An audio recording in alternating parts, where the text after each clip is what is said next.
the launch winery on Middle Bass. It's accurate to about a half mile.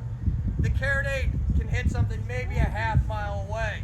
Accurate to about a quarter of a mile. So you had to get in closer. But once you got in closer with the carronade, you're going to do more damage than a traditional cannon. And it'll be more accurate. So out here on Lake Erie, how does this play into part? Lake Erie is the shallowest of the Great Lakes. They build the vessels. They only have one gun deck on them. You go on the ocean, a lot of those vessels have 2, 3 gun decks on them. They can haul a lot more guns. Put your big heavy guns down low, your lighter guns on top. The Lawrence and the Niagara, the 2 big U.S. vessels, they determined can hold 20 guns that weigh 1 ton. That's the carronade, a 32-pounder. Or you can put a 12-pound cannon on it. What sounds better to shoot the enemy and hit them? Hit them with a 12-pounder or a 32-pound cannonball? Bigger is better in this case. So Perry put 18 of these on the Lawrence, 18 on the Niagara. Those last 2 spots will be for some cannons. Perry's smaller vessels in the battle can only hold 1 or 2 guns, whether they're a cannon or a carronade. So if that's the case, he puts his big guns on those vessels. So he has long range and short range. Morning of September 10th, they spot the British out in the horizon. Perry gets sail, goes out to meet them. Problem is, the wind is in Perry's face. You wanted the wind at your back. It gave you an advantage in battle. So Perry's going to fight the wind that morning. After several hours, I'm sure his men are tired, he issues the order to turn around. We do not know what Perry's plans were, because before that order can be followed, the wind shifts 180 degrees. It's now at his back. It can carry him into battle.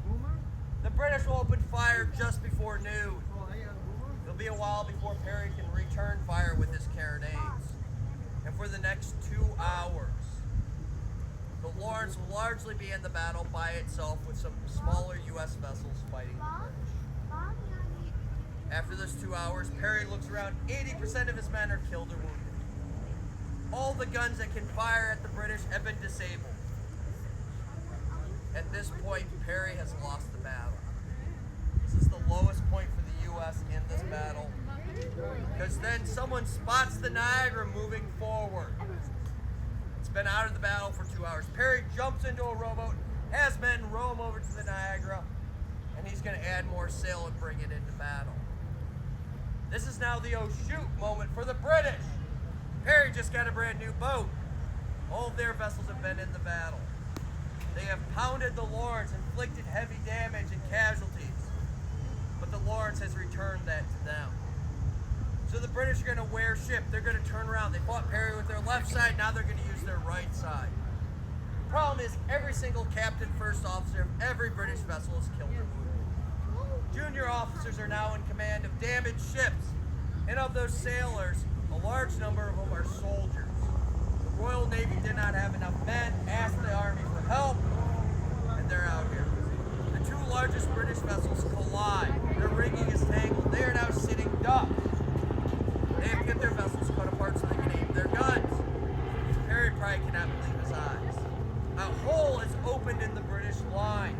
He's going to plug it with the Niagara. That way he can shoot off his right and his left, hit British vessels, and they cannot shoot back. Perry says half pistol range, he double shots his carronade. That's like us turning this carronade and pointing at you or closer. Point blank range, double shotting, 32-pound cannonball, 32-pound grape shot. And for 15 minutes, those British soldiers and sailors will take it as they cut their vessels apart. They do get them cut apart, but there's so much death, destruction, they start surrendering one by one. Huge victory for the U.S. This time, as you watch them finish loading, imagine being that British soldier sailor, cutting your vessel apart. You're closer than that seawall and going to get hit.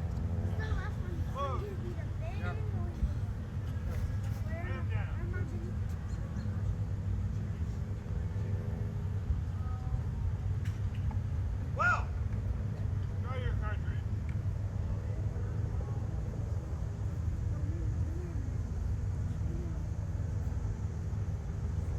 Home with your bride.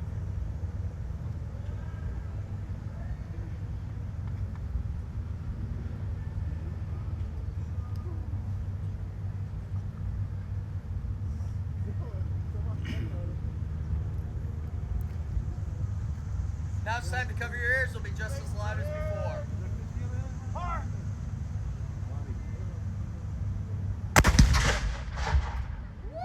Ooh.